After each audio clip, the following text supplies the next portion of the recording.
Hello mga langga! For today's video ay ituturo ko sa inyo kung paano natin lagyan ng mga ads yung ating mga lumang videos. Lalo na po sa mga kakamonetize lang po ng in-stream ads. Ayan, yes po, pwede po nating lagyan ng mga ads yung mga luma nating videos para ma-share natin ulit sa ating timeline. Ayan mga langga, at sabayan nyo ako at ituturo ko sa inyo kung paano. Punta lang tayo sa ating timeline mga langga o sa ating mga wall. Hanapin natin yung pinakaluma nating mga video. Scroll up lang natin mga langga at eto na siya. Yan, i-click natin yung See Insights and Ads.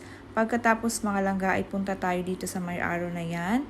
At i-click natin yung Settings. Pagkatapos mga langga at yan na Ads on Videos.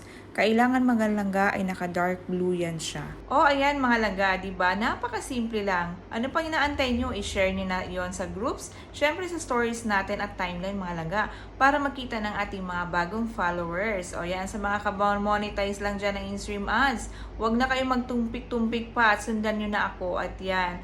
At yan mga langga ha, sana may natutunan kayo for today's video. Kung sa tingin nyo na informative yung video na ito mga langga, huwag kalimutang mag-like at mag-share para mas marami nakakaalam. Yan mga langga, bye-bye! See you on my next tutorials. Bye-bye!